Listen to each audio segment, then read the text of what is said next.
Ciao a tutti, sono Arne e queste sono le mie video lezioni su come imparare il violino online. Mi raccomando, lasciate un like e iscrivetevi al mio canale per non perdere le novità. Cominciamo!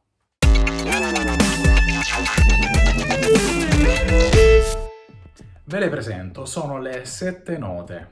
Queste 7 note in questa immagine ve le ho volute presentare con due nomenclature differenti, ovvero la nomenclatura in italiano e la nomenclatura universale. Noi per comodità useremo quella in italiano ovviamente, però è sempre bene conoscere anche quella universale. Più avanti vedremo il perché. Quindi abbiamo a partire dal basso il Do, il Re, il Mi, il Fa, il Sol, il La, il Si e poi alla fine delle 7 c'è un altro Do che non è altro che la ripetizione della prima nota che avevamo un'ottava superiore, ovvero 8 note più su in questo caso. Quindi una volta avuto presente, una volta imparate quali sono queste 7 note che poi possono essere ripetute a ciclo infinito, un po' come gli stessi numeri che utilizziamo in matematica, anche le note, pur volendo, le potremmo utilizzare all'infinito andando verso l'alto o andando verso il basso.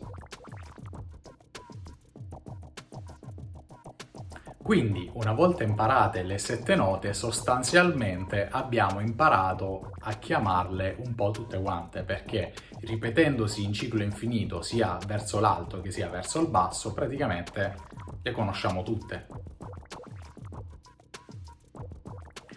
Adesso che conosciamo le 7 note, possiamo procedere all'accordatura del nostro strumento. Come già visto nella scorsa lezione, le note del violino, le sue corde vuote, sono a partire dalla più acuta il Mi, il La, il Re e il Sol. Dunque è proprio su queste che noi dobbiamo aggrapparci, perché sono queste le note che ci interessano. Quindi cosa dobbiamo fare? Prendiamo ad esempio questa immagine. Qui abbiamo appunto un accordatore che ci indica che l'accordatura del nostro La in questione è praticamente perfetta, perché abbiamo nel display la scritta della nostra nota che ci interessa, il La, oppure in nomenclatura universale semplicemente A, con la freccetta perfettamente al centro. Nel caso in cui la nota che ci interessa, quindi sempre il nostro La, fosse troppo tirata o troppo allentata, noi troveremmo questa freccetta o a destra o a sinistra. A destra in caso la nostra corda è troppo tirata e quindi noi dovremmo allentarla per fare in modo che scenda la sua posizione. Se invece si trova a sinistra, dobbiamo invece tirarla per fare in modo che appunto torni nella posizione perfetta centrale. Però l'accordatura dello strumento non è sempre così facile, perché questa accordatura di cui vi ho parlato adesso è un'accordatura leggera, molto facile, fattibile specialmente dai tiracantini che abbiamo visto nella scorsa lezione, che servono appunto per modificare l'accordatura dello strumento in maniera più leggera, meno aggressiva.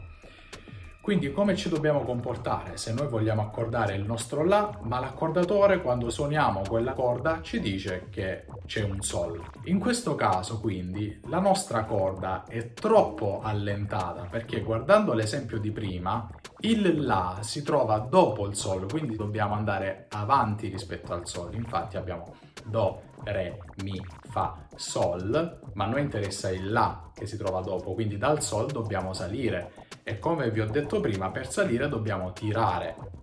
In questo caso però noi ci troviamo indietro praticamente di un tono, di una nota, e quindi per salire è consigliato in questo caso l'uso dei piroli, quindi dobbiamo tirare per salire sul La.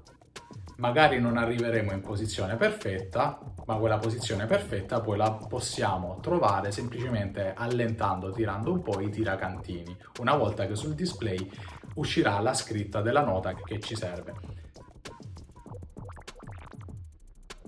Stesso ragionamento lo possiamo fare invece se, invece di trovarci scritto La, ma noi stiamo pizzicando il La, ci troviamo scritto sì. Quindi se noi sappiamo, guardando sempre l'esempio di prima, che il sì in questo caso invece si trova più avanti dell'A, quindi più in alto, dobbiamo scendere, perché abbiamo Do, Re, Mi, Fa, Sol, La, che è la nota che ci serve, e Si sta dopo, quindi dobbiamo tornare indietro. Per tornare indietro, in questo caso dobbiamo prendere il pirolo del La e allentarlo, girarlo poco poco, finché sul nostro display uscirà scritto La. Ebbene, direi che per oggi abbiamo finito. Mi raccomando, se non l'avete fatto lasciate un like e iscrivetevi al mio canale. Inoltre continuate a seguirmi perché la prossima volta finalmente metteremo le mani sul nostro strumento. Voglio ricordarvi inoltre che qui in descrizione vi lascio a disposizione le slide degli argomenti che di volta in volta affrontiamo durante queste lezioni. Inoltre sul mio sito web potrete trovare varie offerte, vari piani di studio per le vostre occasioni, per delle lezioni online direttamente con il sottoscritto. Detto ciò io vi saluto, continuate a seguirmi e mi raccomando, studiate.